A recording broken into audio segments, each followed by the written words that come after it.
Ben Rhodes served as the Deputy National Security Advisor for President Obama and now co-hosts Crooked Media's Pod Save the World podcast. He's also, importantly for the purposes of this discussion, the author of the book After the Fall, Authoritarianism in the World We've Made. Ben, good evening to you. Thank you for being with us. A lot of different things to cover here that are all of a piece. Let's start with a January 6th rioter. Not just a generalized January 6th rioter who was out for a stroll. This guy said, kill them to the cops, about the cops, now joining the Department of Justice. I think, on this issue and on all the things you talked about, Ali, the thing that we have to focus on here is what is the trajectory that we're on, right? I'm constantly thinking about the fact that we are only just over 6 months into this administration. An administration that began on day one with the pardoning of all those January 6 insurrectionists. And the fact is, things are getting worse, not better. If there was a thought that Trump was going to have some crazy nominees and do a bunch of stuff in his first 100 days and then things were going to kind of plateau, that is not what's happening. We're spiraling here. The same day that you saw this appointment, you saw a purge of competent senior FBI officials just because of their professional participation in some of the investigations into Trump. What that tells you is that all he wants at the Department of Justice and at the FBI, at ICE, at any law enforcement authority is sycophants, is people that will do what he wants. And what he wants is to go after his opponents. What he wants is to make the justice system of this country a personalized force that will respond to his whims. And he has to not only hire those sycophants, he has to clear out the kind of professional people that might raise concerns or might raise questions about what he's doing. That tells you the trajectory we're on, and it's not the right direction. You literally wrote a book on American authoritarianism, and you talk about this force that he's building. Let's talk about ICE, this large-scale ramping up of ICE, which will now be better funded and better populated than the FBI. Okay, so what's his name? Superman is going to end up being an ICE agent. But there's something weird about this, right? Donald Trump talked about taking over Washington, D.C., and he said ICE agents will be involved in that. Well, is immigration the problem in D.C. or crime? There's this idea that this force is being built with lots and lots of people. There's a major recruitment effort. It seems mighty ideological. The requirements to be an ICE agent are basically nothing at this point. It feels like he's building a police force of his own. 100%. And this is what should really concern people, because ICE is kind of between what you think of as your local law enforcement and the U.S. military. Yes. They are a militarized force. I mean, we've seen them show up in force. They're totally unaccountable. They're wearing masks. They don't coordinate. I mean, I'm from Los Angeles. They don't coordinate with local and state law enforcement before they go on these raids. And now they're going to be more funded than the vast majority of militaries around the world. You talk about authoritarianism.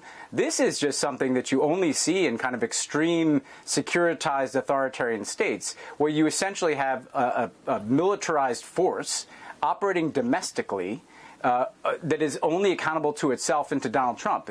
From everything we hear about this, it kind of reports up through Stephen Miller to Donald Trump personally. And so we're talking about tens of thousands of heavily armed people going out into American communities, deporting people. What people should watch here is mission creep. Does ICE start to I mean, the thing that is so scary about the Washington piece is that has nothing to do with immigration and customs enforcement, if ICE is going to be a part of that. And I'm sorry to have a pretty haunting analogy, but this is kind of like, the SA, right? Like that we saw in Germany. The idea that you essentially have a militia that is answerable only to and accountable only to the leader, in this case, Donald Trump. And so this is something that we all have to see as kind of, I think, the most dangerous manifestation, because this is new in America. We're not used to having a militarized federal security force on our streets. You worked in the Obama administration. Obviously, we saw that weird AI thing of President Obama being arrested in the White House. Now you've got, and I can't tell whether this is really a thing or this is an Epstein distraction, but you've got the DNI Gabbard, coming up with this investigation into the Obama administration and the Russia investigation. What's your take on this?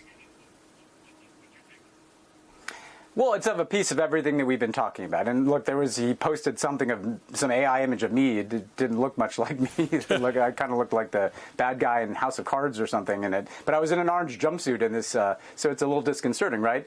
Look, I mean, first and foremost, this is a distraction from the Epstein imbroglio, right? I mean, it's clear as day that he does this and he starts popping off about this when the camera is focused on Epstein and he wants it focused on something else. But it's also of a piece of him wanting to demonstrate that he can use the justice system and the intelligence community of the United States to go after whoever he wants. I mean, the reality is there was nothing that was revealed in what she released that didn't, frankly, confirm everything that the Obama administration said. That Russia interfered in the election, but they didn't change the vote count. I testified, along with just about, I think, everybody else who was targeted by him. I testified before the House Intelligence Committee and the Senate Intelligence Committee, which was chaired for a time by Marco Rubio, who issued a unanimous bipartisan report, which determined, frankly, it went further than anything the Obama administration and the Obama intelligence community said about Russian interference. So there's just no there. But what they need, Ali, is they need a show for their people, right? They need something to talk about on their networks and online and on their podcasts. They need villains. They need a big target like Obama. And that's all this is. But it's really dangerous because, again, just like we haven't had lunatics like this January 6th person who's at DOJ, just like we haven't had a militarized police force like ICE, we have not in this country had a president who, as kind of a matter of policy, just targeting his political opponents in this fashion. So it's not just about us. Those of us who are, have been called out as part of this. It's about whether you want to live in a country where justice is that arbitrary. It's because breaking once you start going down the road, it's hard to come back from it. We're covering a lot of ground here. You and I have spent a lot of years talking about things that are going on in other parts of the world. I want to play you just some comments that Israeli Prime Minister Netanyahu made to Fox News after being asked a question about Gaza. You have been accused of genocide. How do you respond to that? Well, as Ambassador Huckabee said, if we're practicing genocide, we're surely doing a very bad job of it because we could have, basically eliminated the entire population of Gaza, but we went the other direction. That's quite something. We went the other direction. Yeah, I mean, look, it's Israeli human rights organizations who have recently joined many other international organizations in making a determination of genocide. That was a determination made from within Israel by Israelis who are concerned about what's going on. And look, the reality of this is he goes and does these interviews and he just kind of gaslights. He denies that there's starvation happening in Gaza.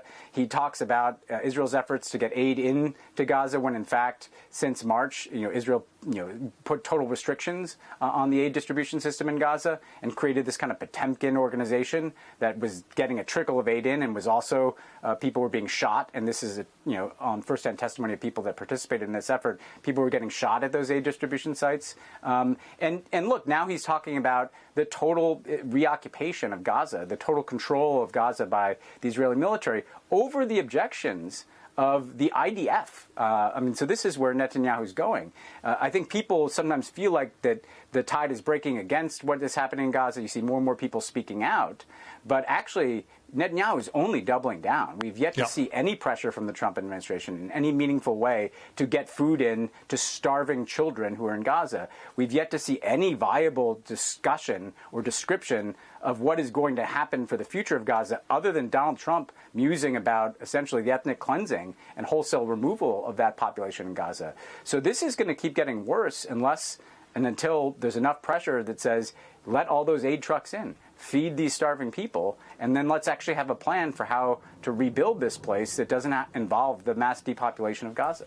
The question is whether that pressure comes from within the United States or from other countries. One final question for you. Donald Trump seems to have done an about-face on Russia with respect to Ukraine. What do you make of this? He's now putting higher tariffs on India because they're buying Russian oil, still trying to get a deal done, doesn't seem to be successful. He sends Witkoff out there all the time. Nothing seems to happen. But apparently there's some meeting that's going to happen in the next few days between Putin and Trump about Ukraine. Well, look, I think this is embarrassing, right? He said he'd end the war in day one, and all those efforts to end the war have failed. Actually, the war has escalated over the last several months. You've seen more Russian bombardment of Ukraine.